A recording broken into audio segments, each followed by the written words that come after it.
reach out and touch faith. ვაგრძელებთ გადაცემას, ქალთა გახშირებულ მკვლელობებზე ვისაუბრებთ გადაცემის მეორე ნაწილში. წარმოგიდგენთ ჩემს სტუმრებს, ბაია პატარაია, უფლებადამცველი, ბექა მინდიაშვილი, თეოლოგი, რუსუდან გოცირიძე, ბაპტისტური ევანგელური ეკლესიის ეპისკოპოსი, ირაკლი საღინაძე, სცენარისტი და ტაბულა სტუდიიდან ჩაგვერთვება პარლამენტის წევრი ქალბატონი თამარ კორძაია. დიდი მადლობა ყველა სტუმარს თეორემაში მონაწილეობისთვის და სანამ დისკუსიას დავიწყებდეთ, ვნახოთ პრემიერის კომენტარი ოჯახში ძალადობასთან დაკავშირებით.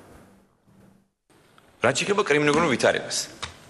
ოჯახში რაღაც მოხდა ძალადობა და იქ რაღაც მოხდა და მეგობარი მოკლა თუ დაჭრა. ამის პრევენცია არის შეუძლებელი. მაგრამ ამის გაშუქება, ასე ვთქვათ, და ამის ტირაჟირება, რომ იმის დასამტკიცება თუ ქვეყანაში კრიმინალი გაიზარდა, მიმაჩნია რომ არის დიდი უსამართლობა. ქალბატონ თამარ, თქვენთან მექნება პირველი შეკითხვა. როგორ ფიქრობთ, მართლა შეუძლებელია ოჯახში ძალადობის პრევენცია და უწყობს თუ არა ძალადობის გაზრდას, ან მართლა დაუშვებელია თუ არა ამ ყველაფრის ტირაჟირება პრესით? მოგესალმებით. პირველ რიგში დიდი მადლობა მინდა გითხრათ, რომ ამ თემას უძღვნეთ თქვენს გადაცემას. რა თქმა უნდა, პრევენცია შესაძლებელია. მე არ ვიცი, რას გულისხმობდა პრემიერ-მინისტრი, როდესაც ამაზე საუბრობდა, მაგრამ ალბათ სავარაუდოდ იგულისხმო კონკრეტულად ის შემთხვევა, როდესაც ცოლქვარი მარტოა სახლშია ქალი და მამაკაცი. მაგრამ ზოგადად ბუნებრივია პრევენცია შესაძლებელია და ეს არ არის, ასე ვთქვათ, ერთჯერადი აქტი, ეს არის, ასე ვთქვათ, სახელისუფლებო და საზოგადოებრივი საქმიანობა. ამაში ჩართული უნდა იყოს ყველა ადამიანი ქვეყანაში, იმიტომ რომ ეს არის მთელი კომპლექსი, ასე ვთქვათ, მუშაობის, ძალადობის წინააღმდეგ და ეს არის მუდმივი პროცესი. ანუ ეს არ შეიძლება იყოს ერთჯერადი ან ორჯერადი აქტი და ასე შემდეგ, იმიტომ რომ ქალთა მიმართ ძალადობა ეს არ არის მხოლოდ საქართველოში არსებული პრობლემა და როდესაც ამას უსვამ ხაზს, რომ არ არის მხოლოდ საქართველოში არსებული პრობლემა, ამით რა თქმა უნდა არ მინდა დავაკნინო ის მძიმე მდგომარეობა, რაც აქ არის. ანუ რეალურად ჩვენ უნდა ვაღიაროთ, რომ გვაქვს ურთულესი სიტუაცია ამ თვალსაზრისით, ვართ ურთულესი, ასე ვთქვათ, გადაწყვეტილებების მიღების ეტაპზე, იმიტომ რომ ამან მიიღო საგანგაშო ხასიათი. საგანგაშო ხასიათი გულისხმობს იმას, რომ ძირითადად ყველა ეს უკანასკნელ პერიოდში განხორციელებული ძალადობა არის, ასე ვთქვათ, ერთგვარი დემონსტრაციული გამოვლინება. მოძალადე მსხვერპლს საჯაროდ სჯის, ანუ სხვების დასანახად აკეთებს ამას და ეს ხდება ღია სივრცეში და არა ვთქვათ კერძო, ვთქვათ ვიღაცის თვალს მორიდებით. ანუ ზოგი მეუღლეს კლავს შვილების წინაშე, ზოგი კიდევ ასე ვთქვათ სტუდენტების წინაშე, ზოგი ქუჩაში ადამიანების წინაშე და ეს ასე ვთქვათ მზარდი ასე ვთქვათ ფორმა ძალადობის და საჯაროობის უკვე იმდენად საგანგაშოა, რომ აი ყველა ღონე უნდა იქნეს მიმართული სწორედ ამ პრობლემის შესწავლის და გადაჭრის და მე არ მაქვს კონკრეტული დანაშაულების შესწავლის. მე მაქვს საუბარი ზოგადად ქვეყანაში არსებული ამ ფონის შესწავლაზე საუბარი. კი ბატონო, მე მინდა გითხოთ, რომ პრინციპში ხშირად ქალთა მიმართ ძალადობას აბრალებენ პატრიარქალურ კულტურას. თავისთავად ალბათ ამასაც თავისი წვლილი მიუძღვის ამ ყველაფერში, მაგრამ ეს კულტურა საქართველოში არსებობდა 2012 წლამდეც და მაგრამ 2012 წლის შემდეგ ვხედავთ ჩვენ ესეთ ძალიან მკვეთ ზრდას ქალების მიმართ აგრესიის მიმართულებით, რომელიც ხშირად ფატალური შედეგით მთავრდება. აი ბოლო შემთხვევა, რაც ილიას უნივერსიტეტში მოხდა, ამ შემთხვევაში მკვლელი არის ამნისტირებული პატიმარი. თქვენ მაშინ თუ არ ვთქვი, არც იყავით პარლამენტის წევრი, როდესაც ამნისტიის კანონს ეყარა კენჭი, მაშინ ძალიან ბევრი ორგანიზაცია აქ არ იყო მხოლოდ პოლიტიკურ ოპოზიციაზე საუბარი, რომლის ნებისმიერ კრიტიკას პირდაპირ უარყოფით პასუხობს ხოლმე ხელისუფლება. აქ ვენეციის კომისია აკრიტიკებდა ამ კანონს, აკრიტიკებდა ადგილობრივი არასამთავრობო ორგანიზაციებიც მიიჩნევდნენ, რომ არასაკმარისი დრო დაიხარჯა. როგორ ფიქრობთ, ხო არ უკავშირებთ გარკვეულწილად ამნისტიას და ამასთან ხომ არ გონიათ, რომ გარკვეული პოლიტიკური პასუხისმგებლობა ამის გამო უნდა დაიკისროთ ამნისტიის ავტორებსაც, რომლებსაც არ დაუგდეს ყური პარტნიორების კრიტიკას? მინდა გითხრათ, რომ პირდაპირ კავშირს ამას შორის ვერ ვხედავ. იმიტომ რომ თავისთავად ამინისტია ასე თუ ისე ეს არის ჰუმანური აქტი და ის რაც ხდება ქვეყანაში ეს არის უბრალოდ ძალადობის რაღაც ძალიან მაღალი გამოვლინება. რა მინდა ამით თქვა? ზოგადად ჩვენთვის მე ვფიქრობ, რომ ჩვენთვის პრობლემა ახლა არის ის, რომ ჩვენი საზოგადოება განსაკუთრებულად დიდ პატივს მიაგებს ძალადობას. ჩვენ გაცილებით უფრო მეტ პატივს ვცემთ ძალადობას და არა ურთიერთ, ასე ვთქვათ, სიყვარულს, ურთიერთ მიტევებას და ასე შემდეგ. და მე ვფიქრობ, ეს ამის მიზეზი უფროა, ვიდრე ინდივიდუალური შემთხვევები, ასე ვთქვათ, ამინისტრირებულების მიერ ჩადენილი დანაშაულის. ეს ადამიანები ასე თუ ისე ხვალ მაინც მოიხდინნენ სასჯელს და გაუბრუნდებოდნენ ამ საზოგადოებას. ამიტომ იცით რა, მე არ მინდა კიდევ ჩვენ ამ რიტორიკით, რომ ყველაფერი იმის ბრალია, რომ ამინისტრირებული ადამიანები არიან და ციხე. ჩვენ კიდევ ყველაფერზე არ საუბრობ, ერთ-ერთი შეიძლება დავასრულებ, რომ ჩვენ ამითი კიდევ ერთი ნაბიჯს ვდგავთ სიძულვილისაკენ და კიდევ ვრიყავთ ამ ადამიანებს საზოგადოებისგან, იმიტომ რომ თუ ერთეული და 1, 2, 3 ადამიანი იმეორებს დანაშაულს, სხვები ხო გამოვიდნენ და ისინი არ ჩადიან დანაშაულს. ამიტომ მე ვფიქრობ, რომ ეს საკითხები მაინც და მაინც ამ კონტექსტში არ უნდა განვიხილოთ. ასევე მე არ მინდა სტატისტიკებით ვილაპარაკოთ ქალთა მიმართ ძალადობაზე, იმიტომ რომ ქალი ჩემთვის არ არის სტატისტიკა. ერთი შემთხვევაც კი საკმარისია იმისათვის, რომ განგაში ავტეხოთ, მაგრამ სამწუხაროდ უკვე ყველანაირ ზღვარს გადასცდა ეს ყველაფერი. ეს დემონსტრაციულობა, ეს დამოკიდებულება, რომ ქალი უნდა იყოს ოჯახში, ქალი უნდა იყოს ასე ვთქვათ სამზარეულოში და ასე შემდეგ. დღეს ამას ასე საჯაროდ შეიძლება არ ლაპარაკობდნენ, მაგრამ ჩვენ ასე ვფიქრობთ და სანამ ამას არ ვაღიარებთ, ხო, იქამდე შეუძლებელი იქნება ამის დაძლევა. მინდა გითხრათ, რომ ის რომ საქართველოს კანონმდებლობაში ჩვენ ასეა თუ ისე გვაქვს თანასწორი შესაძლებლობები ქალებისა და მამაკაცებისთვის, ჩვენ ვერ შევქმენით ქვეყანაში მისი პროპორციული თანასწორი შედეგები. ეხლა რა მაქვს მხედველობაში? მაგალითად ჩვენი კანონმდებლობის თანახმად ქალი და ვაჟი ერთნაირად თანასწორუფლებიანი მემკვიდრეები არიან ოჯახში, მაგრამ აბა გადავხედოთ, რომელი ქალი არის რეალურად მემკვიდრე. ეს არის მიზეზი. უამრავი მიზეზი არსებობს იმისა, რატომაც ეს ხდება. ქალი აბსოლუტურად დაუცველია რეალობაში და რა თქმა უნდა, როდესაც ჩვენ ძირითადად პატივს მივაგებთ ძლიერს და ვეთაყვანებით ძლიერს, ქალი რჩება როგორც სუსტი დაუცველი. და მე მგონი ამ ფარგლებში უნდა ვისაუბროთ ამ თემებზე და ჩვენ უნდა საზოგადოებაში. კი ბატონო, ამ შემთხვევაში ისევ გავიმეორებ ჩემ კითხვას, მინდა დაუბრუნდე, იმიტომ რომ ის პრობლემები, რაც თქვენ ჩამოთვალეთ, ის რომ ხშირად ვთქვათ, მშობლების ქონება რჩება ვაჟს, რომ ქალი მიიჩნევა იმ ადამიანად, რომელმაც ფეხი უნდა ბანოს ქმარს და ასე შემდეგ, ეს პრობლემები არსებობს, ეს პრობლემები იდგა და იმედია რომ საზოგადოების განვითარებასთან ერთად ეს პრობლემები მოიხსნება და ბუნებრივია სათანადო აქტორების მუშაობის შედეგადაც, მაგრამ ფაქტია, რომ 2012 წლამდე ასეთი კატასტროფული მდგომარეობა არ გქონდა. ესეთი საყოველთაო ისტერია, რაც აი ქალთა გახშირებულმა მკვლელობებმა გამოიწვია, 2012 წლამდე ჩვენ არ გაგვიგვია. მე მესმის, როდესაც ერთი ქალი კვდება, ეს არის ტრაგედია, მაგრამ ხომ არ ვიღებთ იმ სამწუხარო რეალობას, როდესაც სოფლიოს მე-20 საუკუნის უდიდესი ჯალათის სიტყვების გამეორება მოგვიწევს, რომ უკვე რაღაცა სტატისტიკად იქცა და ვითვლით უკვე აი ამ დაღუპულ ქალებს. ამას გეუბნებით, ანუ დაუსჯელობის სინდრომიდან გამომდინარე ხომ არ ხდება ეს ყველაფერი, ეგება დასჯის იმედი არ აქვთ იმ ადამიანებს, რომლებიც ქალებს ხოცავენ. იმიტომ რომ აი ამ კონკრეტულ შემთხვევაში, ილიაონის შემთხვევაში, პოლიცია იყო ერთხელ ორჯერ გაფრთხილებული, მაგრამ სათანადო ზომების მიღება ვერ მოხერხდა და ამ ქალმა აეროზოლით თავი ვერ დაიცვა. იცით, არა მგონია, რომ მაინც და მაინც დასჯა იყოს აქ და დაუსჯელობის სინდრომი. კი, ეს ერთ-ერთი კომპონენტი შეიძლება იყოს ამ ყველაფრის, მაგრამ ადამიანი, რომელიც მოკლავს, ასე ვთქვათ, ცოლს და მერე თავს იკლავს, იმას უკვე არც დაუსჯელობის ეშინია და ეს უფრო სხვა მოვლენაა კიდევ და მე შემიძლია გითხრათ, რომ ახლა მე არ მყოფნის კომპეტენცია ავხსნა რა შეიძლება ეს იყოს. მე უბრალოდ შემიძლია ვთქვა, რომ ეს აგანგაშო მე არ ვარ არც ფსიქოლოგი, არც ფსიქიატრი და ასე შემდეგ და ამიტომ რა იწევს ამას ვერ გეტყვით, მაგრამ გეთანხმებით დაუსჯელობის სინდრომი არსებობს. მე ვთვლი, რომ მაგალითად საგარეჯოს რაიონში მომხდარი ფაქტი სოფელში, რაც მოხდა, ეს არის ტესტი.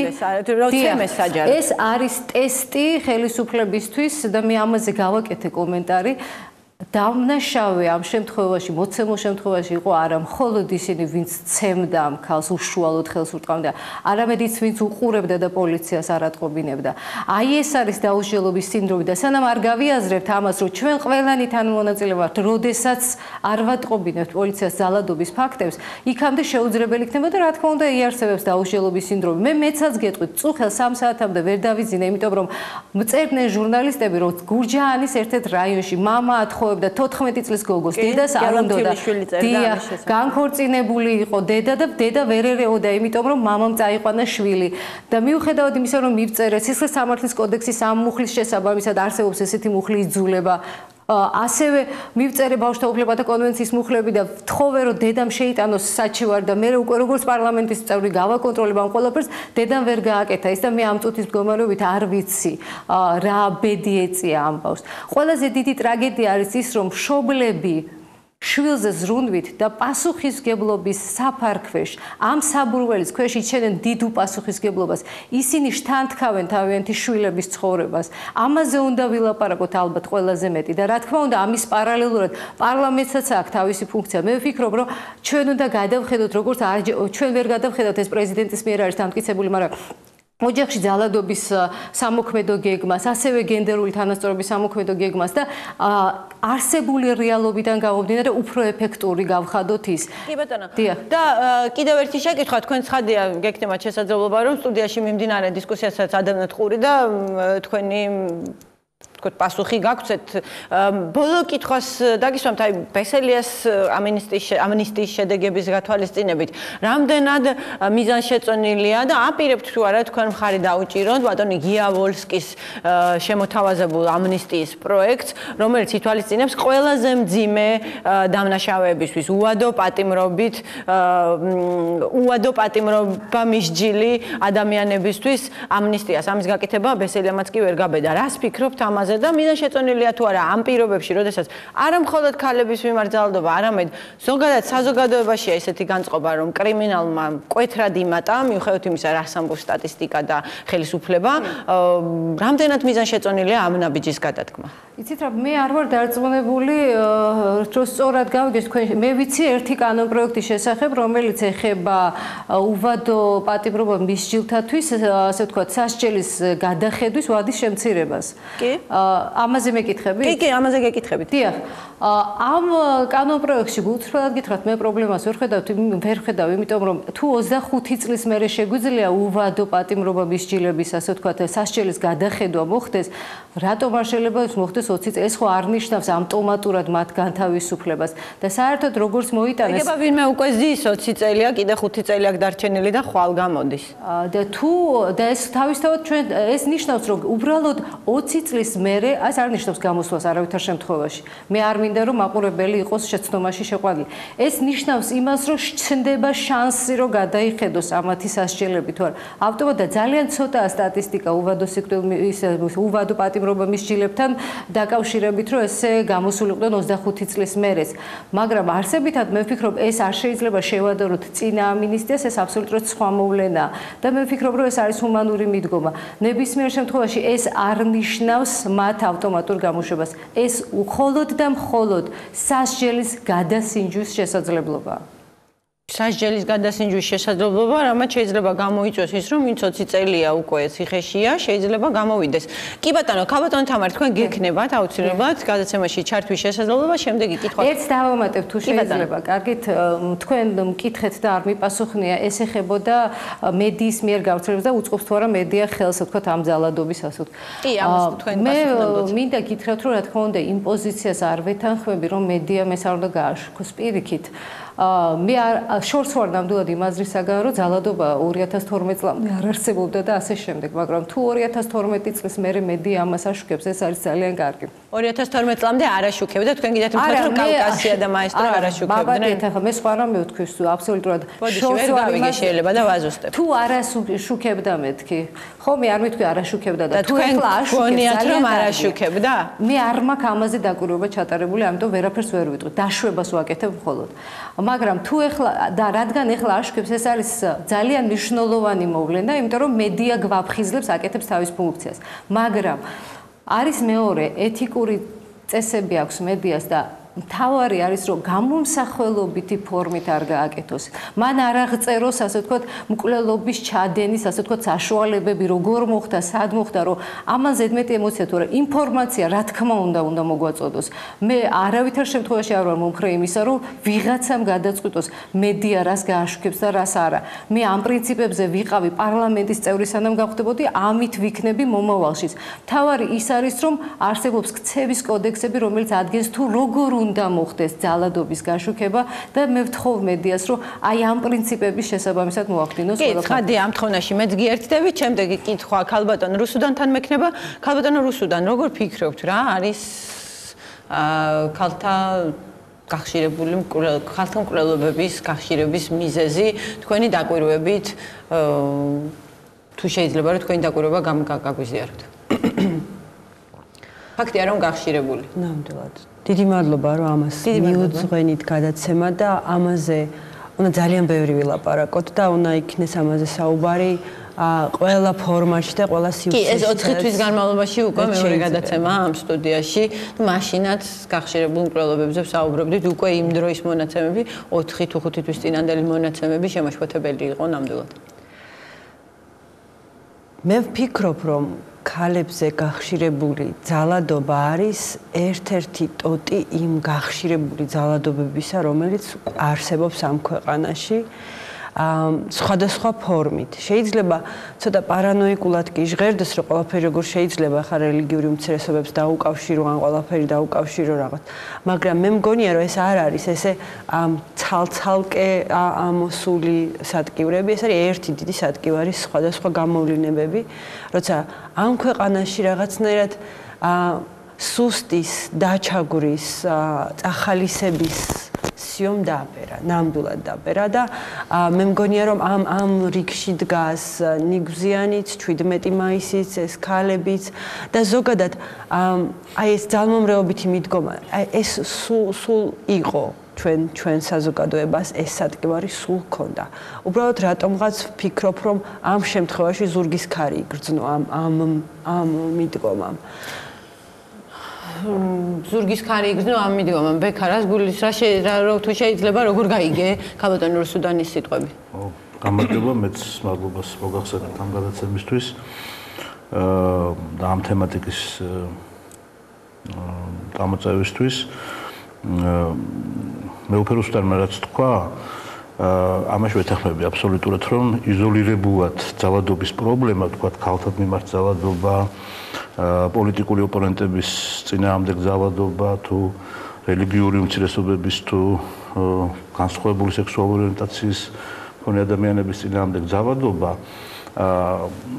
არ უნდა განვიხილოთ იმისთვის, რომ რეალურად ვცადოთ გამოსავლის მოძებნა. მიუხედავად იმისა, რომ ყველა ამ უბანზე თავისი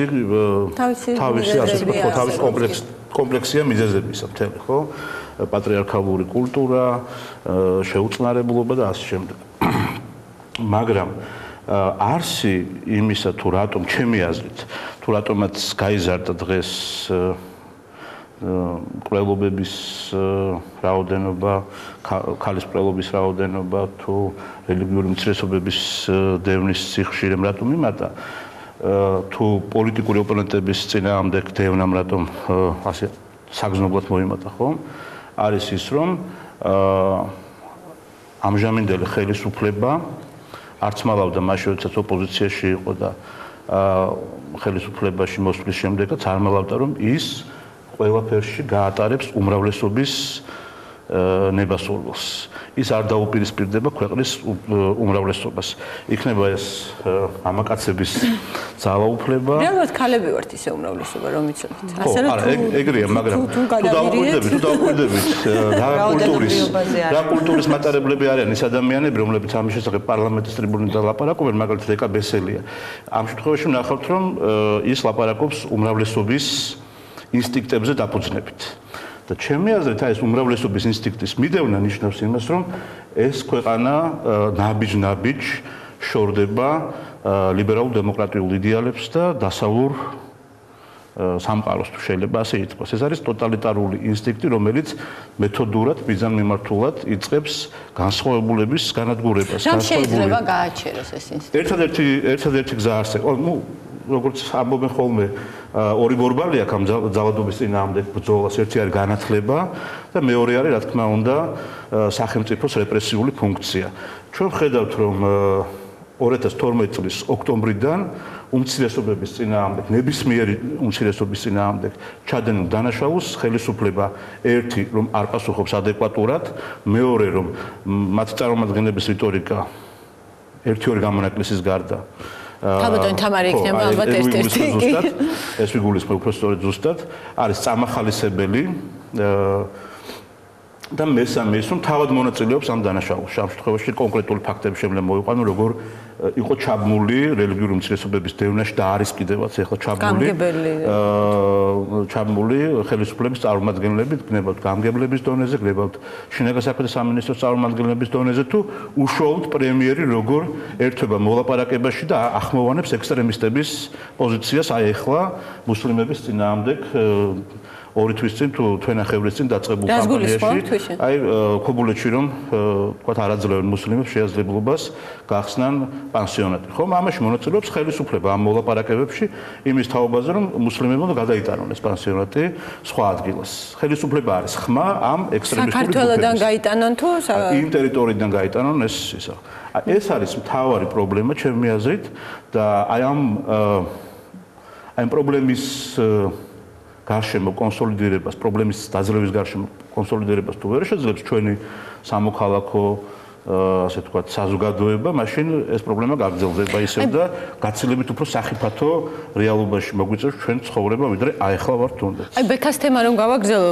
ბაია თქვენ მინდა რომ გკითხოთ ეკაბესელი ახსენა და გაისმა ესეთი ბესელია ყველა კი, მაგრამ აი ბესელიას ციტირება მინდა მოვახდინო, მან ცოტა ხნის წინ თქვა რომ ერთ-ერთი მკვლელობა არ ხდება უმიზეზოდ. მე ეს სიტყვები გავიგე თითქოს რაღაცა მსხვერპლის დადანაშაულების ბრალის მსხვერპლზე გადატანის მცდელობა. როგორ იქნა თქვენს მიერ ეს სიტყვები გაგებული და ზოგადად რა ყვებავს ასეთ განწყობებს, რითი არის ეს განპირობებული და რა ზიანი შეიძლება მოიტანოს ადამიანის უფლებათა კომიტეტის თავმჯდომარის მხრიდან მსხვერპლში ვთქვათ რაღაც მოგესალმებით პირველ რიგში, მადლობა ამ შეკითხვისთვის. მინდა ქალბატონი თამარის ნათქვამს გამოვეხმაურო 14 წლის გოგოს გათხოვებაზე. საქართველოში სერიოზული პრობლემაა ადრევი ქორწინებები და ამიტომ უნდა ითქვას, რომ არანაირი დედის განცხადება არ არის საჭირო ასეთ შემთხვევაში. ჩვენ თუ გვაქვს ინფორმაცია და საჯარო დევნა ხორციელდება დანაშაულებზე, 14 წლის გოგოს გათხოვება არის დაუშვებელი და ეს ნებელობასთან არ არის დაკავშირებული. არანაირ კავშირში არ არის, რაც უნდა უნდოდეს 14 წლის გოგოს გათხოვება სრულწლოვანს ის ვერ გაყვება, ვინაიდან გათხოვება ავტომატურად ნიშნავს სექსუალური კავშირების არსებობას, რაც არის აკრძალული. ეს არის დანაშაული პირდაპირ და როდესაც არის დანაშაული, არანაირი განცხადება არ არის საჭირო.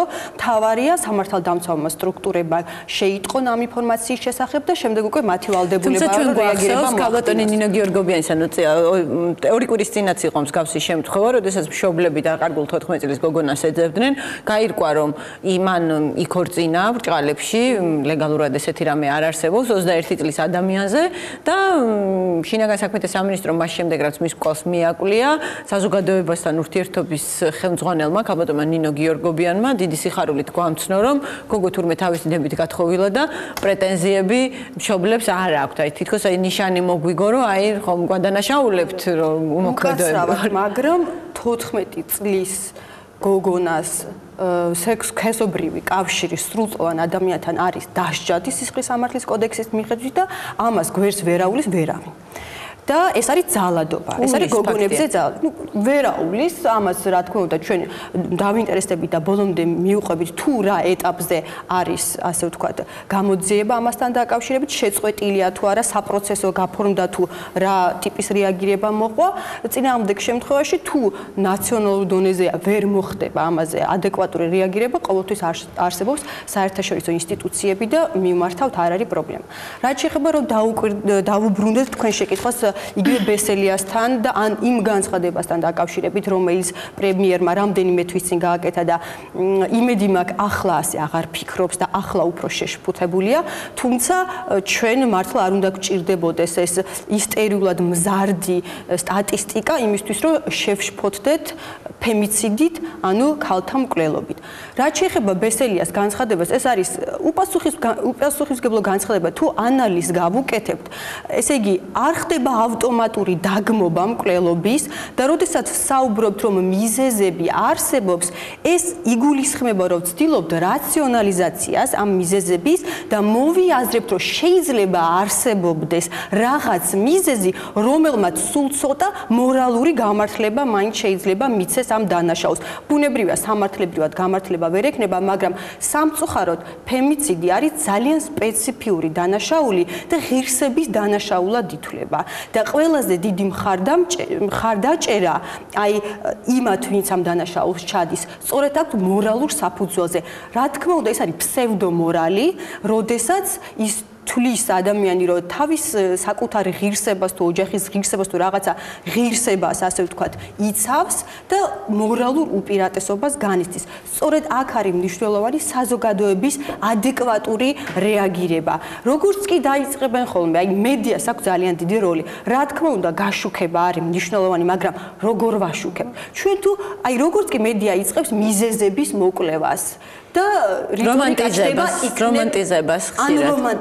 რომანტიზება, რომ აი უყვარდა და ამ შემთხვევაში, მაგალითად ილიაონის მკვლელობის შემთხვევაში, იმის გამო რომ ამ ადამიანმა მერე თავი მოიკლა, მე შევნიშნე რაღაცა რომანტიზების ნიშნებით, რომ აი საწყალმა ეს არის ძალიან სახიფათო არის ბავშვი, რომელიც ობლად დარჩა იქ, რომ არის ადამიანი, რომელსაც სიცოცხლე უნდა და ანუ აი ეს რაღაც ამის უგულებელყოფა ხდება.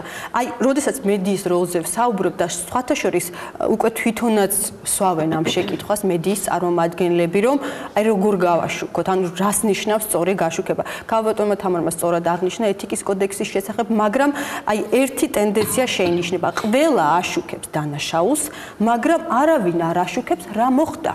როგორ დაისაჯა, რას ნიშნავს ეს ტრაგედია, რა შედეგები გამოიღო, დადგა თუ არა პასუხისმგებლობა ადამიანის წინაშე. ხო, აი ეს და მოგვეწოდება მხოლოდ აი ეს რაღაც ბრუტალური ფაქტი, რომელიც მოხდა და სამწუხაროდ რომელსაც ახასიათებს იმისი ტენდენცია, რომ ხდება ამის კოპირება, მიმბაძველობა, სამწუხაროდ არსებობს ანუ პატრიარქი მართალი იყო, როდესაც მედიას თხოვა არ გააშუქოთ, იმიტომ რომ ეს კიდევ უფრო გააძლიერებს. პატრიარქის ამ განცხადებაში რაციონალური მარცვალი არსებობს. სამწუხაროდ, როდესაც ამისი გაშლა არ ხდება და კონტექსტი ჩასმა არ ხდება და მოწოდება არ ხდება, რომ როდესაც მომაკვდინებელი ცოდვა თურმე 1000 რაღაცა სოდომი გომორა ყოფილა, მაგრამ ცოლის მკვლელობა არ ყოფილა მომაკვდინებელი ცოდვა და 100 არ განიხილება ის და ამოგლეჯილად ეს ფრაზა მოდის, ბუნებრივია გაღიზიანებას იწვევს. მაგრამ უნდა გავაშუქოთ, ვეთანხმები ქალბატონ თამარს, მაგრამ უნდა ვიცოდეთ როგორ გავაშუქოთ და უნდა გავაშუქოთ ასევე ის, თუ რას ნიშნავს ეს ყველაფერი, რა რეაგირება მოყვება, თორე ის დაუსჯელობის სინდრომი, რაზეც თქვენ საუბრობთ მანამდეც და შეკითხვაც დაისმა, ბუნებრივია ჩნდება აი ამითი. პოლიცია მიცის და თუ პოლიცია რეაგირებას არ მოახდენს ოჯახში ძალადობაზე, მოძალადეს საერთოდ ყველა კარი ეხსნება, იმიტომ რომ მან იცის, რომ უკვე არც პოლიცია არ არის, ვინც მას შეაჩერებს. მით უმეტეს კანონი შეიცვალა 2011-12 წელს თუ არ ვცდები და ეს არ არის კერძო ბრალდების საქმე, თუნდაც სხეულის სრული დაზიანება ყველა შემთხვევაში. სალომე ჯორბენაძის შემთხვევაში მოქმედი პოლიციელი, რომელიც ერთი კვირით ადრე დააწინაურეს, ეს ადამიანი ამ ადამიანმა საჯაროდ მოკლა თავისი ყოფილი ცოლი მიუხედავად იმისა, რომ ამ გოგონას მიმართული ქონდა პოლიციისადმი და ასევე მიმართული ქონდა გენი ინსპექციისადმიც კი. ანუ მეტი რა უნდა გააკეთოს მსხვერპლმა ქალმა, როდესაც მიმართავს ყველა ინსტანციას. მეტი ინსტანცია საქართველოში არ არსებობს. პრაქტიკულად ამ გოგონამ ამოწურა და ახლა უკვე ეს პასუხისმგებლობა მარტო ამ პოლიციელზე კი არ მოდის. სახელმწიფო სახელმწიფოზე მოდის. კი ბატონო, სახელმწიფოს პასუხისმგებლობას რაც შეეხება, ჩვენ გვახსოვს ნულოვანი ტოლერანტობა, დანაშაულისადმი ნულოვანი ტოლერანტობის ძალიან ესეთი აქტიური კრიტიკა, ხშირად ატრიალებდნენ ხოლმე პრეზიდენტის იმ სიტყვებს, თქო ეს რაღაცა ნულოვანი ტოლერანტობის შესახებ, რაც არის დემონიზებული სიტყვაა. ამ გადმოსახედიდან როგორ ჩანს დანაშაულისადმი ნულოვანი ტოლერანტობა? ამ გადმოსახედიდან, როდესაც კრიმინოგენული ფონი არის მკვეთრად გაუარესებული და ქაბატონმა რუსუდანაც აღნიშნა, ბექამაც აღნიშნა, აი ამ გაუარესებული ფონის პირობებში ყველაზე მეტად ზარალდებიან ყველაზე მოწყვლადი ჯგუფები, ქალები, რომლებიც უბრალოდ მიჩნევიან ამ საზოგადოებაში, თუმცა ხშირად კაცებზე ძლიერები არიან, მე ასე მჯერა, ისინი უმცირესობები იქნება ეს რელიგიური თუ სექსუალური და ასე შემდეგ. ჩვენ ვხედავთ ახლა მას მთელი სპექტრია ძალადობების მოწყვლადი ჯგუფების მიმართ. მე შევეცდები ცოტა ასე ვთქვათ ფილოსოფიურ ჭრილში შევხედო რა პრობლემას ზოგადად და მათ შორის ნულოვანი ტოლერანტობის საკითხს და სახელმწიფოს ფუნქციას მე აი მიმდინარე მოვლენებში ამ ყველაფრის ფონზე. ის რომ სახელმწიფოს გააჩნია ლეგიტიმური ძალადობის და რეპრესიის უფლება, ეს არ არის ხო ასე ვთქვათ ვიღაცის გამოგონილი, ეს არის რაღაცა გადარჩენის ინსტინქტის, საზოგადოების რაღაცა აუცილებლობით განპირობებული და გარკვეული ასე ვთქვათ ცივილიზაციის დასკვნა არის იმასთან დაკავშირებით თუ როგორ უნდა მოხდეს საზოგადოების შეთანხმება რაღაც ქცევის მოდელზე, რომელიც სიცოცხლეს მოემსახურება და არა საფრთხეს შეუქმნის. ანუ ეს სისხლის სამართლის კოდექსი, კონსტიტუცია, ნებისმიერი სხვა კანონი არის გამოცდილების შედეგი იმისათვის, რომ ამ კანონმა შეძლოს, შეაკავოს და მოახერხოს ადამიანის განსხვავებული ადამიანებს შორის კომუნიკაცია ისე, რომ ფატალურ საფრთხეს ეს კომუნიკაცია არ შეიცავდეს. სახელმწიფო, რა თქმა უნდა, დასუსტდა საქართველოში რაღაც ეტაპზე, ეხლა კამათი იმაზე რამდენად გამართლებული იყო რეპრესიულობის ის ხარისხი, რომელიც ადრე იყო, ეგ პრინციპულად სხვა თემა არის და ჩემის აზრით თუ ადგილი იქნება ამაზე ვისაუბროთ. ფაქტი არის, რომ სახელმწიფო დასუსტდა და ეს ერთ-ერთი ფაქტორია იმ ვითარებაში, რაც ახლა შეიქმნა. აქ უამრავ ფაქტორზე იყო ლაპარაკი. მე ვიტყოდი, რომ ზოგადად დროთა განმავლობაში ცივილიზაციას აქვს თვისება, რომ ის არ კავდება ის აუცილებლად რა არის ხო ახალი სტიგმების, ახალი სტერეოტიპების შექმნა, ახალი ტრადიციების ჩამოყალიბების პროცესი არის, ახალი პასუხების გაჩენა იმ გამოწვევებზე, რომელიც დღევანდელ სამყაროს აქვს, ხო? ის სტიგმები და ტრადიციები, რომელიც ადრე არსებობდა, ისინი დაძველდა, უბრალოდ ისინი აქტუალური აღარ არის, რადგან ჩვენი გადარჩენის ინსტინქტი ის არ პასუხობს იმ საფრთხეებს, რომელსაც ჩვენ დღეს უნდა გავცეთ, ასე ვთქვათ, რაღაცა მოუძებდოთ, რაღაც იმუნიტეტი, ხო, გამომიმუშაოთ. შესაბამისად, მას აქვს საჭირო გახდა სიახლეები. ქალის შრომა არის საჭირო დღეს ზუსტად ისევე როგორც კაცის. გაჩნდა კონტრაცეფცია და შემთხვევითი ორსულობები აღარ არის საფრთხე ქალისთვის და მას შეუძლია დაგეგმოს თავისი რეპროდუქცია ისე რომ მის საქმიან განვითარებას ხელი არ შეუშალოს და შესაბამისად დგება ესეთი საკითხი, რომ რა ხდება ახლა? ახლა არის ელემენტარულად ჩვენ შევედით ცხელი ომის ფაზაში ქალების უფლებებისათვის რა. როდესაც აი ეს ძველი სტიგმა და ძველი სტიგმების იმ აბსოლუტურად გარყვნილი გაგება ოჯახის, რომელიც დღეს საქართველოში ტრენდად არის ქცეული რაღაცა იქ, რომ კაცი უნდა იყოს თავი და ორი თავი არ შეიძლება. ორი თავი უკეთესია თუ ეს თავები ახერხებენ ერთმანეთთან კომუნიკაციას. და იმ სისულელებს, რომელსაც ხანდახან ჩვენი ეკლესია გვთავაზობს, ხოლმე სამწუხაროდ მივყავართ უამრავი აი ამ ფაქტორის კრებითი სახე არის ის რაღაცა მონსტრი, რომელიც ეხლა რომ შევაჯამო ერთი მხრივ შენ ამბობ რომ სახელმწიფო დასუსტდა, მეორე მხრივ ამბობ რომ ამის პარალელურად მიმდინარეობს ქალების ეს ეგრე ერთგვარი განმათავისუფლებელი ბრძოლა და ეს პირველი შენ არ ხარ, ვინც ამას ამბობს, იმიტომ რომ მსხვერპლი სხვა შემთხვევაში ის ქალები რომ მორჩილები ყოფილიყვნენ, შეიძლება არც არავის არ მოეკლა, ხო? დაეცა და ამ ბატონო მორჩილებიც დახოცა ძალიან მრავალი სპექტრი არის. საოცარი ამ ბოლო მსხვერპლებში ის არის რომ ვერ ვიტყვით რომ ერთი კონკრეტული ტიპის ქალები მოყვნენ ამის რაკელს სამიზნედ. მომენტი აფეთქების, ასე ვთქვათ, არის მსგავსი ყველა შემთხვევაში რა. რაღაცა კონკრეტული პროტესტის ფაზაში შედის. არ არის აუცილებელი რომ სოფხედელობრივად რაღაც რასაც ხა ჩვენ აქ საუბრობთ და რაღაც ლიბერალურ დემოკრატიაზე და მის პრინციპებზე კამათს შეყვნენ და იქ მოხდა მკვლელობა. არა, რა თქმა უნდა. არის კონკრეტული ქმედების მიერ კონკრეტული გარემოებით გამპირობებული ან ქმედებაზე პასუხია. ეს ვიცნობ და ნამდვილად ყველგან იყო ქალის მიერ პროტესტი. ან ის მომენტი, როდესაც ეს მეუღლე ან ყოფილი მეუღლე არ ეთანხმება მის ქცევას და ის არ ემორჩილება ამ ქცევაში მას. რაც სრული უფლება აქვს, რომ ბუნებრივია ნების ავტონომიას ეხებიან და აი, როდესაც კონფლიქტი არის, ხდება აი ესეთი ფატალური დასასრულები. მაგრამ კონფლიქტები ოჯახში და თქვათ, ქალის დაუმორჩილებლობა მამაკაცადმე ან კაცის დაუმორჩილებლობა პირიქით ხომ, ეს იყო ყოველთვის და თქვათ, აი საბჭოთა პერიოდშიც კი აი გაყრების რაოდენობით მე მგონი ერთ-ერთი პირველი იყო საქართველოს, მაგრამ აი ესეთი ფატალური შედეგებია იშვიათი იყო ყოველ შემთხვევაში, მიუხედავად იმისა, რომ ძალადობა და ფიზიკური შეურაცხყოფა ფაქტობრივად ჩვეულებრივი მოვლენა იყო ჩვენს, მაგრამ აი მკვლელობები არ ყოფილა. მკვლელობა რაზე მიუთითებს იმაზე, რომ მოძალადეს აქვს გაცილებით თავისუფალი სამოქმედო სივრცე თითქოს და რაც აი თქვა მხარდაჭერილია ზურგის ქარი აქვს და ეს მხარდაჭერა სწორედ მომდინარეობს იქიდან რომ ის ვერ გრძნობს იმ კონკრეტულ მომენტში იმას რომ ის დაისჭება მიუხედავად იმისა რომ თვითმკვლელობითაც დამთავრდა რამდენიმე ქალბატონ თამარს მინდა მივცე შესაძლებლობა მოისმინა მან სტუდიაში რაზეც ვსაუბრობდით რეპლიკის შესაძლებლობა და კიდევ ერთი კითხვა მინდა დაუსვა აი აქ საუბარი იყო იმაზე რომ სახელმწიფო დასუსტდა არ ვიცი იზიარებთ თუ არა თქვენ ამ წარმოდგენას მაგრამ აი ამ რაღაც დასუსტებული სახელმწიფოს თუ აი დაუსჯელობის სინდრომის პირობებში ხომ არ თვლით რომ თავდაცვა არის ადამიანის კონსტიტუციით გარანტირებული უფლება ხომ ერთ მკვლელობა შეიძლება გამართლებული იყოს ერთადერთ შემთხვევაში თუ ეს იყო თავდაცვით აუცილებელი მოგერიების შემთხვევა ხომ არ არის საჭირო ვიფიქროთ იმაზე რომ ადამიანებს მიეცეთ იარაღის ტარების უფლება ისევე როგორც თქვა ამერიკაში ისე როგორც შვეიცარიაში და დაიცვან მათ თავისი თავი კონდეთ ცოლებს იარაღი და თუნდაც დაინახავენ ისინი რომ ქმრებმა თქვა სასიკვდილოდ გაწირეს ეგება დაასწრონ და წავლენ ციხეში ამისთვის არა ერთი ქალი აუცილებელი მოგერიება აი ვერ ამტკიცებენ და არა ერთი ქალი ზის ნუ მე იდეად გთავაზობთ ამას მე ვიცი რომ იქ სადაც ეს დაშვებულია იქაც დიდი დებატის საგანია ანუ არ გეგონოთ რომ ამოვარდნილი ვარ აი ძველი ამბავი არის და მათ გამოიარეს საერთოდ გავანადგურებდი ყველა ცეცხლსასროლო იარაღს დედამიწაზე მაგრამ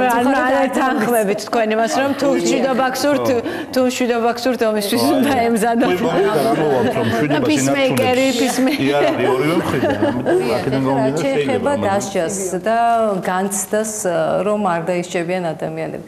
მე მაინც ვფიქრობ რომ ეს არ არის მაინც სწორი დამოკიდებულება და რატომ. ისევ და ისევ ვამბობ ადამიანები რომლებიც ამ ტიპის დანაშაულს ჩადიან მათ არ რასაც მე უყურებ ბოლო-ბოლოში მათ არ ეშინიათ სასჯელის. მე ვეთანხმები ბაიას რომ ეს რაღაც ღირსების დანაშაულად შეიძლება ჩაითვალოს, იმიტომ რომ მაგალითად კაცი რომელსაც ცოლი ხმის ამოღებას ვერ უბედავს, კაცებში კარგი სახელით სარგებლობს და ასე შემდეგ და კაცი რომელსაც ცოლს არ აპატია რაღაც ისიც კარგი სახელით სარგებლობს და აქ არ არის საკითხი მე ვფიქრობ მაინც და მაინც რელევანტური დასჯასთან.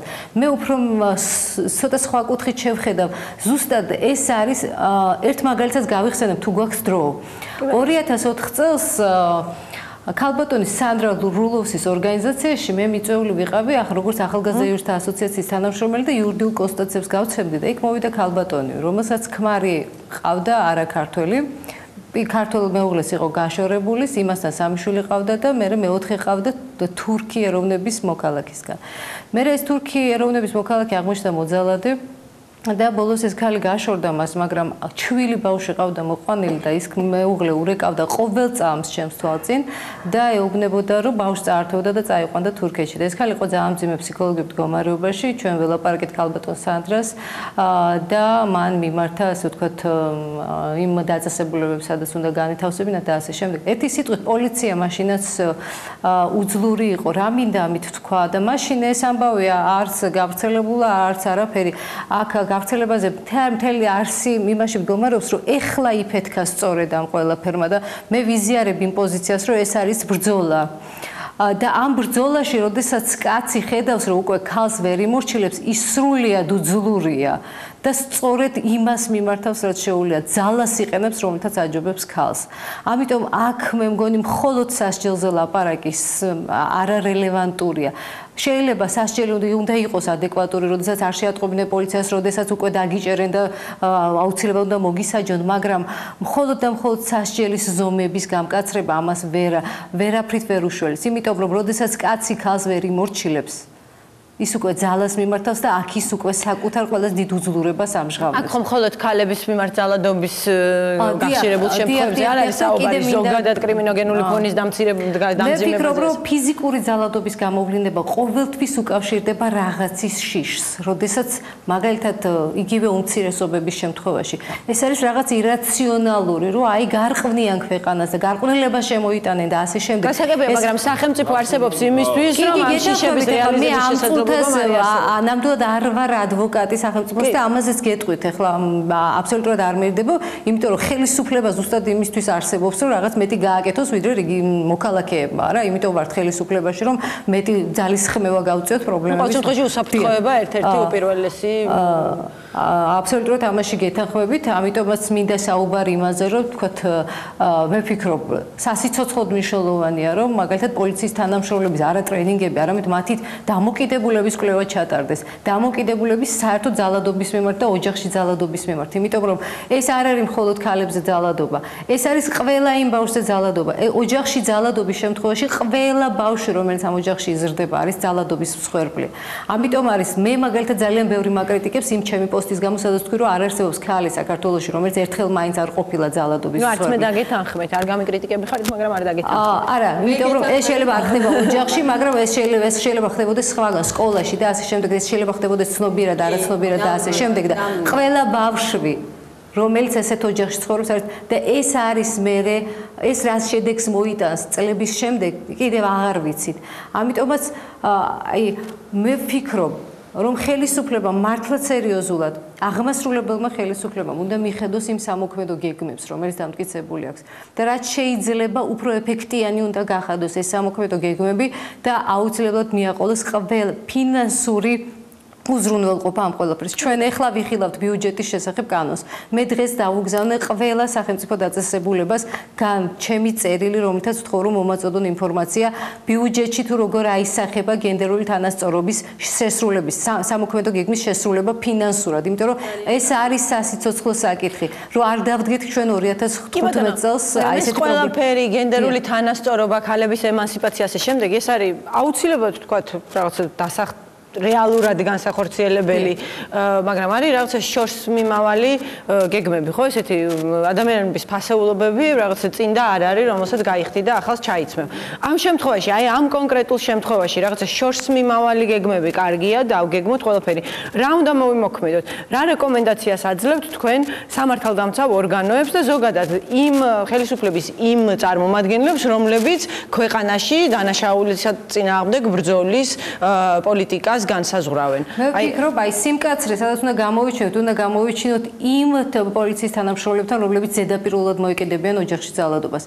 მე ბოლო კონკრეტული შემთხვევა, მე იმედი მაქვს, რომ ეს პოლიციელი ჯანმრთელი და ასე ვთქვათ შრომის უნარიანი დაუბრუნდება თავის ოჯახს, მაგრამ ეს იყო ერთეული შემთხვევას გულის. დიახ, ეს იყო ერთეული შემთხვევა, როდესაც აი ასეთი გმირობის ტოლფასად პოლიციელმა მოახერხა და ვთქვათ ქალი გადარჩინა, თუმცა საბოლოო ჯამში ეს იყო უბედურება, რაც მოხდა, ხო? მაგრამ სადაც მე ვიქნებოდი მკაცრი როგორც ხელისუფალი, ეს არის ის შემთხვევა, როდესაც პოლიციელი, როგორც პოლიციელი და სახელმწიფოს წარმომადგენელი ზედაპირულად მოეკიდება საკუთარ მოვალეობას მსგავსი ტიპის განსაკუთრებით. მაგალითად, როგორც მოეკიდნენ რათებერვალს, როდესაც ოპოზიციას ურტყავდა პოლიტპატიმრების რაღაც გაბრაზებული ადამიანების ჯგუფი, ან მაგალითად, როგორც მოიქცა 17 მაისს, როდესაც ჩვენ თვალწინ ხდებოდა ის, რაც ხდებოდა, მეც თქვათ იქ ვიყავი, მე მგონი ბაია თქვენც იქ ბრძანდებოდით, როდესაც ავტობუსში შერეკეს როგორც კეთროვნები უმცირესობების წარმომადგენლები და გაიყვანეს ნაცვლად იმისა, რომ გავეშებული ბრბოსგან პოლიციას შეძლებოდა მათი დაცვა. იცით რა, ესეთი ცალსახა დამოკიდებულება, ახლა ამ ფაქტის მიმართ არა, მაგრამ იქ მართლა გავეშებული ბრბო იყო და შეიძლება და ფიზიკურად ძალას ვეღარ მოერეოდა პოლიციელები, ფაქტი ნამდვილად იყო ძალიან მძიმე და ვფიქრობ ეს იქნება, ეს უნდა იყოს კიდევ ერთხელ ვამბობ, იმის დაფიქრების საფუძველი, რომ მომავალში პოლიცია ესეთ მდგომარეობაში არ აღმოჩნდეს და გაცილებით მეტი ძალის ხმევა მიმართოს თითოეული ინდივიდის დასაცავად ამ ქვეყანაში. დიდი მადლობა, ქალბატონ თამარ, თქვენ შეგიძლიათ რომ იყო ჩვენთან ერთად და ვთქვათ, მაგრამ თუ დავთავოთ დაქტოვებთ აგიმში. კი ბატონო, დიდი მადლობა დრო რომ დაგვითმეთ, ჩვენ გავაგრძელებთ დისკუსიას. ქალბატონ რუსუდან სურდა კომენტარის გაკეთება, მე კითხვასაც არ დაგისვამთ, როგორც ვიცი, მანიშნეთ ხელით. მე მგონი ეს ეხლა უკვე ისეთ მძიმე მდგომარეობამ მივედით რომ ერთ კონკრეტულ ინსტიტუციას, ერთ კონკრეტულ ჯგუფსისკენ ვეღარ გავიშვერთ ხელს და მე მგონი ყველამ, აბსოლუტურად ყველამ უნდა ჩვენი წვლილი პასუხისმგებლობა უნდა ვიგრძნოთ ამ სიტუაციაში.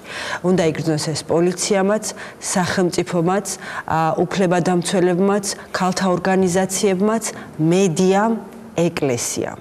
ყველა ამ რაც ჩამოვთვალე და ალბათ კიდევ ბევრი სხვა ინსტიტუცია არსებობს, რომელიც ახლა ვერ გამახსენდა, რომელსაც ჩვენი წვლილი მასწავლებლები უკაცრავად. ეს არის ერთ-ერთი, რომელიც ძერწავს მშობლებთან ერთად მასწავლებლები, რომლებიც ძერწავენ ამ ჩვენს თაობებს და ადამიანებს, რომლებიც მერე გამოდიან და რომელსაც შეუძლიათ რომ ადგენენ. ეს არის ის ყველანი ჩვენ ამაში ვდგევართ. ზოგი თავი დამოკიდებულებას ამართლებდა იმაში, რომ თურმე მაგალითად შეეძლო გადაცემებში, იუმორისტულ გადაცემებში ქალები გამოეყვანათ როგორც ნიფთები და ვინც ეს გააკრიტიკა მერე დაგუბრალდა რომ ჩვენ უბრალოდ იუმორში მოვიკვეჭრებით და ვერ მივხვდით რას ამბობდნენ. უნდა იფიქრონ ამას რომ ადამიანები რომლებიც რეკლამებს აკეთებენ, რომლებიც წიგნებს წერენ, ამოცანებს, მათემატიკის ამოცანებს რო წერენ, ისინიც კი ამ გენდერული თვალსაზრისით უნდა განიხილავდნენ იმას, რასაც წერენ. და მე ვფიქრობ, რომ ძალიან მნიშვნელოვანია მე როგორც რელიგიური თემის წარმომადგენელი და ღვთისმსახური ჩემწილ პასუხისმგებლობად სრულად ვიაზრებ ამ არსებულ მდგომარეობაში და იგივე უნდა გაიაზროს ყველა რელიგიურმა წინამძღოლმა, იმიტომ რომ ის რაც ხდება, ადრეული ქორწინება იქნება ეს თუ ქალების კაცებისადმი მორჩილება თუ ოჯახური ფორმულის ასეთ ფორმულებს წერენ ჯვარს საქართველოს. როგორც ვიცი, ჯვარს არ წერენ ასე ოფიციალურად და დღეს მაგალითად საპატრიარქოს წარმომადგენელმაც დააფიქსირა, რომ ჩვენ მცირეწლოვნებს ჯვარს არ ვწერთო. მაგრამ კურთხევას შეიძლება არ ვიცი რა საკეთებენ, მაგრამ არიან სოფლები, სადაც არა მარტო მუსლიმური სოფლები, არამედ ქრისტიანული სოფლებიც, სადაც შეიძლება არ ათხოვებენ 14 წლის გოგოებს, მაგრამ მე-11 კლასში გოგონები აღარ ზიან კლასში. იმიტომ რომ ან მოტაცებისა ეშინიათ მშობლებს, ან იმიტომ რომ არ უნდათ რომ მაინც და მაინც ხშირად ქუჩაში გაიარ გამოიარონ და მე ვეღარ გაათხოვებენ. ანუ ეს არის ის ძალიან შუა საუკუნეობრივი ალბათ მიდგომა ქალების მიმართ, რომელშიც სულ ყველანი ვდგევართ. მშობლები, მასწავლებლები, სასულიერო. გითანხმებით, ქალბატონ რუსუდან, რომ ყველას ჩვენი წილი პასუხისმგებლობა მიგვიწვევს იმაში, რაც ხდება, ყველამ უნდა გადავდგათ ნაბიჯები იმისთვის, რომ ეს სტერეოტიპები დაინგრეს, მაგრამ კიდევ ერთხელ ვამბობ, ამ ბრძოლას შეიძლება დაჭირდეს აწლეულები, რაც მალე დავიწყებთ, მით მალე დამთავრდება, რასაკვირველია, მაგრამ აი ამ კონკრეტულ შემთხვევაში, როდესაც გვაქვს კონკრეტული პრობლემები, რა უნდა მოხდეს? რომ ეს კონკრეტული განზომილება აქვს ტაქტიკურ, ასე ვთქვათ, სულებს იმასთან დაკავშირებით, როგორ გავანეიტრალოთ არსებული მძიმე, ძალიან მძიმე ფონი, რომელიც ემუქრება უმცირესობის ყველა წარმოადგენს, ქალი იქნება თუ სხვა. ქალი არ არის უმცირესობა ამ შემთხვევაში, მაგრამ ყველა დაუცველ ჯგუფს მოდის. სხვა ჯგუფს. ხა ჩვენ როცა ვსაუბრობთ ამ პრობლემაზე, მე ვფიქრობ, რომ მაინც ვცდილობთ რაღაც ნახევარ ტონებში ვისაუბროთ.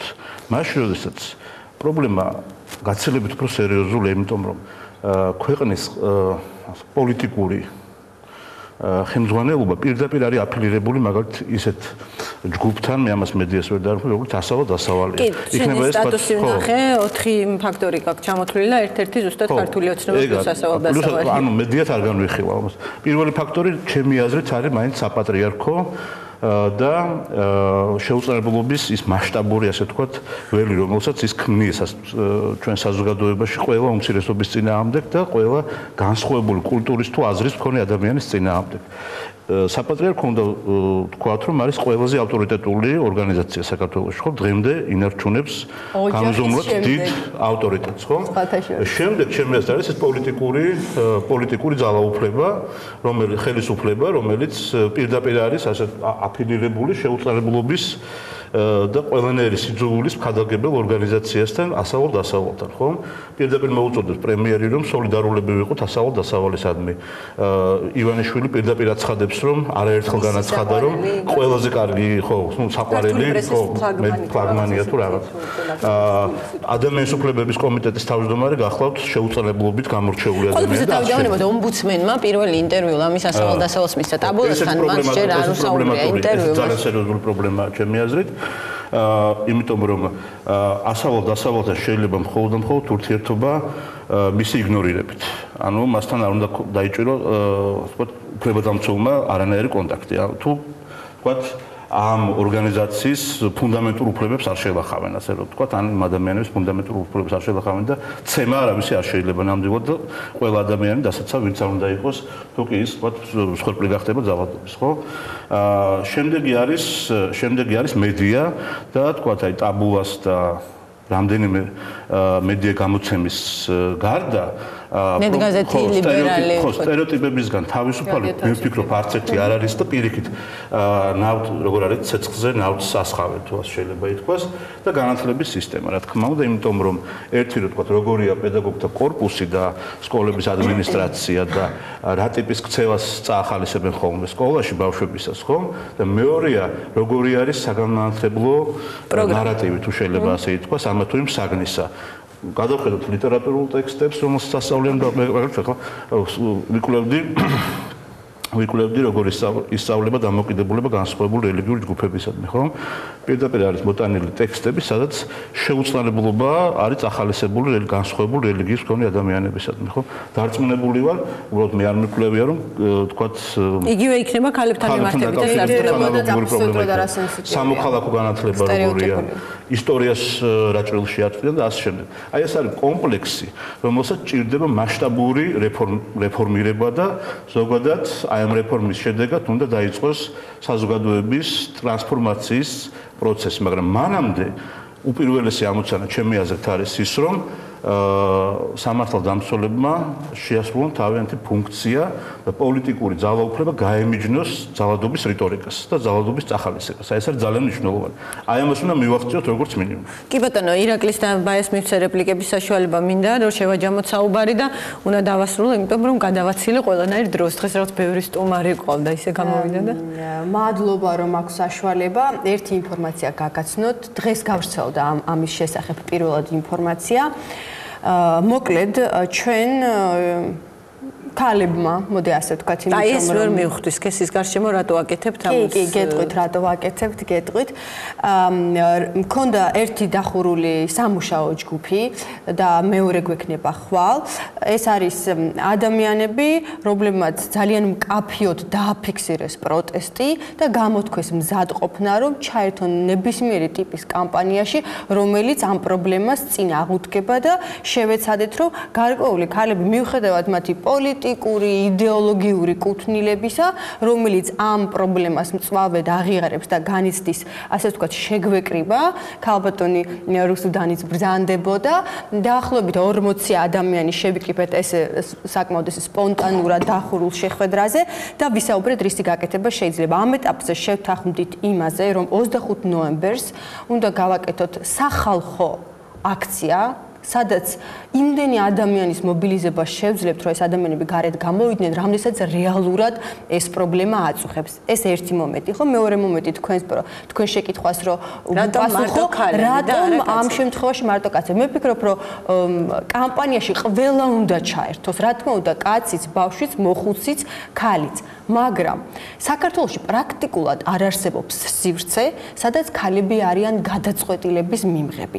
არ არსებობს სივრცე, სადაც ქალი საკუთარი გამოცდილებით, ხედვით და მართვის მეთოდით განსხვავებული მიდგომით შემოუშვებთ ამ ჯგუფში შეიძლება აუცილებლად შეერაჯობოთ იმ კაც გადაწყვეტილების მიღებაში? აუცილებლად შემოუშვებთ, აუცილებლად გაფართოვდება ეს ჯგუფი და ჩემი დიდი სურვილია რომ ძალიან მასიური გახდეს, მაგრამ მე მინდა რომ და ჩვენ გვინდა რომ დღის წესრიგი ერთხელ მაინც იმ საკითხთან დაკავშირებით, რომელიც პირველ რიგში ყველაზე მწვავედ ეხება ქალებს, იმიტომ რომ ქალების სიცოცხლეზე არის აქ საუბარი, მათი ხედვა, ანუ მათ შეიმუშავონ გეგმა მოქმედების, რომელსაც წარუდგენთ ფართო საზოგადოებას, აუცილებლად მივიღებთ უკუგებას მათგან და შეიძლება ისეთი გენიალური იდეები წამოვიდეს, რომელიც ჩვენ აზრად არ მოგვწია და კამპანია ამით გაძლიერდება, თუმცა ეს არის მცდელობა დაიწყოს ქალთა მოძრაობა და მე არ მინახავს ქალთა მოძრაობა, რომელსაც იწყებს კაცი. აი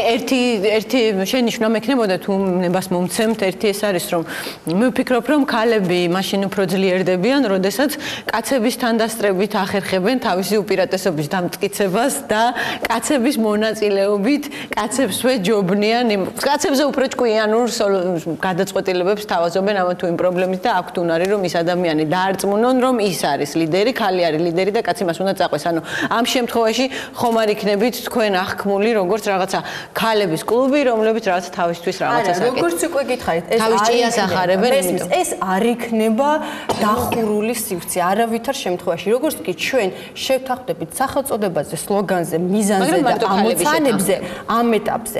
ესეთ არის ჩვენთან ესეთ რა პრობლემა არსებობს, რომ საქართველოში ქალებს არ აქვთ განცდა, რომ ისინი მიეკუთვნებიან ერთ სოციალურ ჯგუფს თავისი გენდერის მიხედვით და აქვთ უამრავი საერთო ერთმანეთთან და ისინი განსხვავდებიან მართვის მეთოდებით, გამოცდილებით და ცოდნით.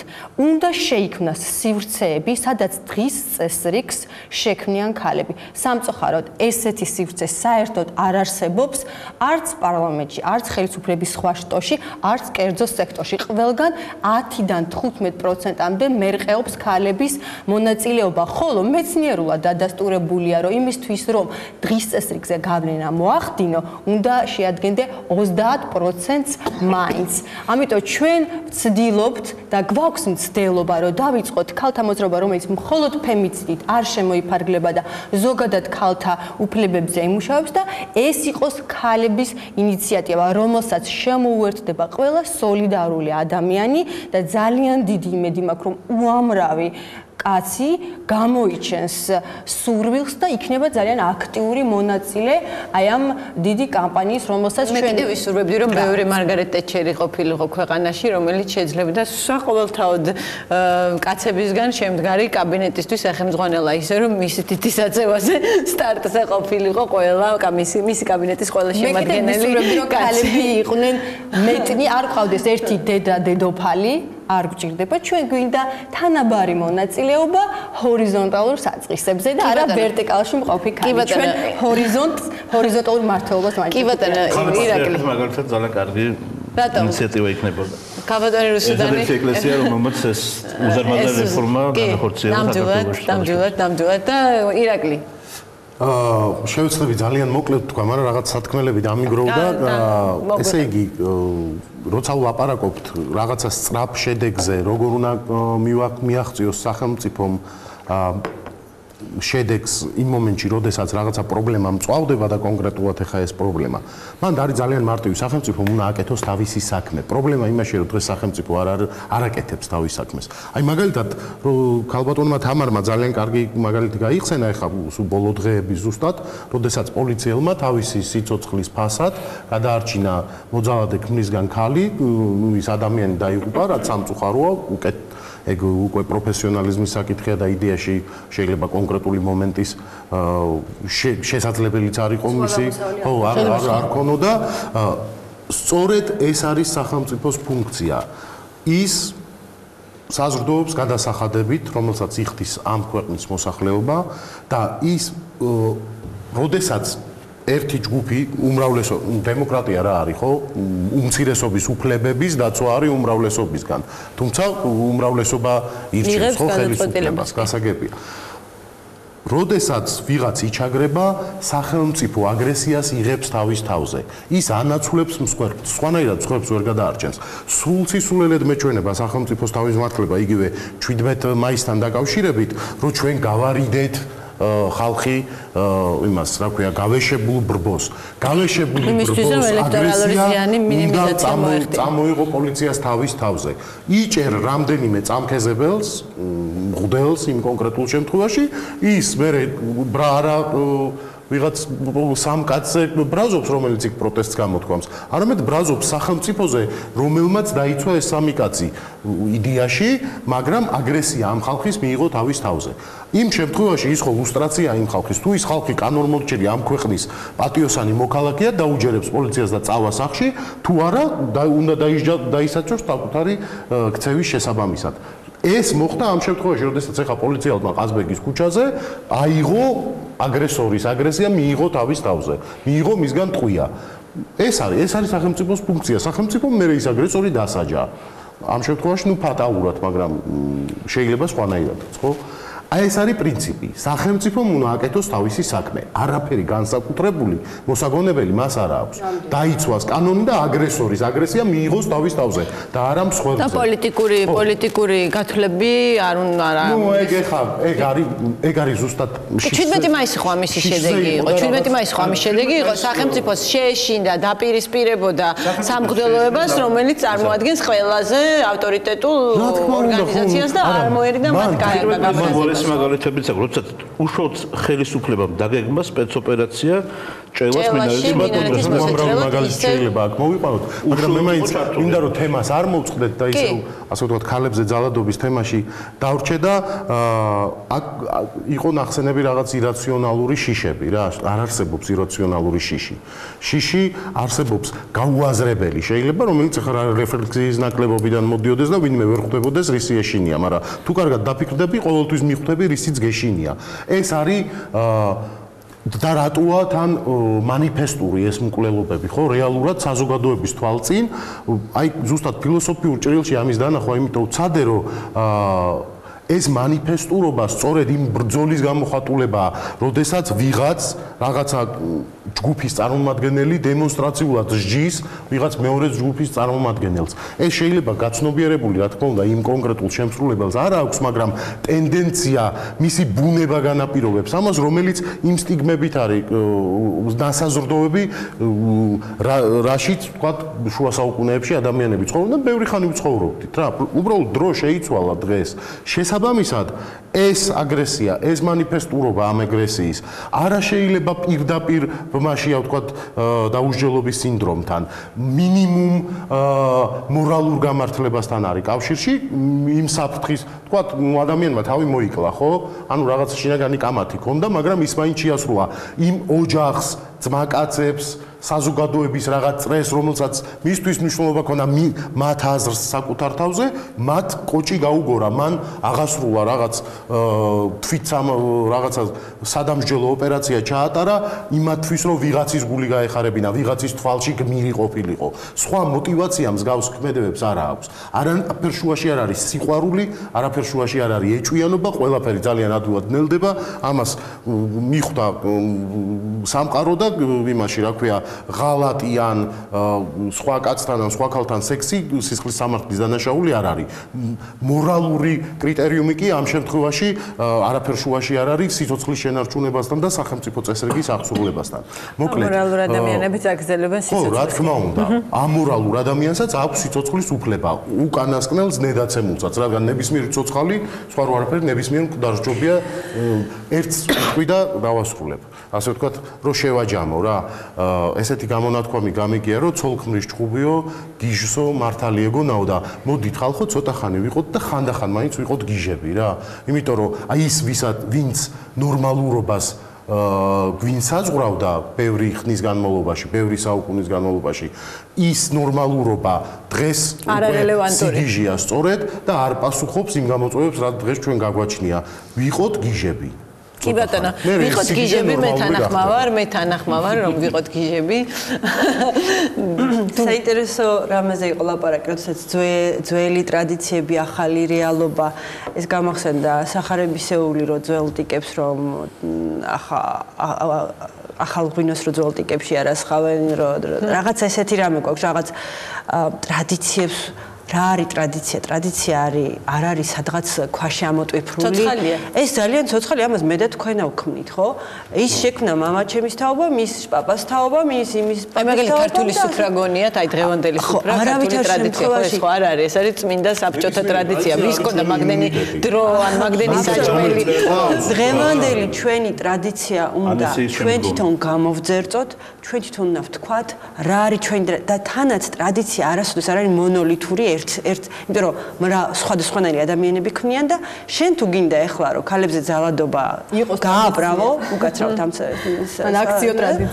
აქციო ტრადიციად ძალიან ბევრ კარგ ძველ ტრადიციას მოიხმარ რომ ეს გააგრძელო მაგრამ თუ გინდა რომ დაჩაგრულის გვერდით დგომა აქციო ტრადიციაში ძალიან ბევრ მსგავს რამეს იპოვი იქიდან წამოიღებ და ააშენებ ახალ ტრადიციას ამის რომ არავის არ ეპატიება სპეკულირება არც ტრადიციით არც საღვთო წერილით და არც მორალით და არც არაფრით ძალადობის გამართება არაფრით არ შეიძლება დიდი მადლობა ეს ვიტყვი კიდევ რაც მნიშვნელოვანი მგონია მნიშვნელოვანი ფეტიში ეს ოჯახის ფეტიში მე საერთოდ არ უარყოფ ოჯახურ ღირებულებას ის მნიშვნელოვანი ერთეულია სახელმწიფოსი უჯრედი მაგრამ აი ეს გაგება ოჯახის იმ ეკონომიკური რაღაც გარიგების რომელსაც მორალური ტყავი გადააკრეს ხო არაფერ კავშირში არ არის საერთოდ ორი ადამიანის სურვილთან იყონ ერთად ის არის კონკრეტულ იმ წარსულის მოცემულობებზე აგებული რაღაცა სტრუქტურა, რომელიც დღეს დარღვეულია ობიექტურად და ის ძალადობად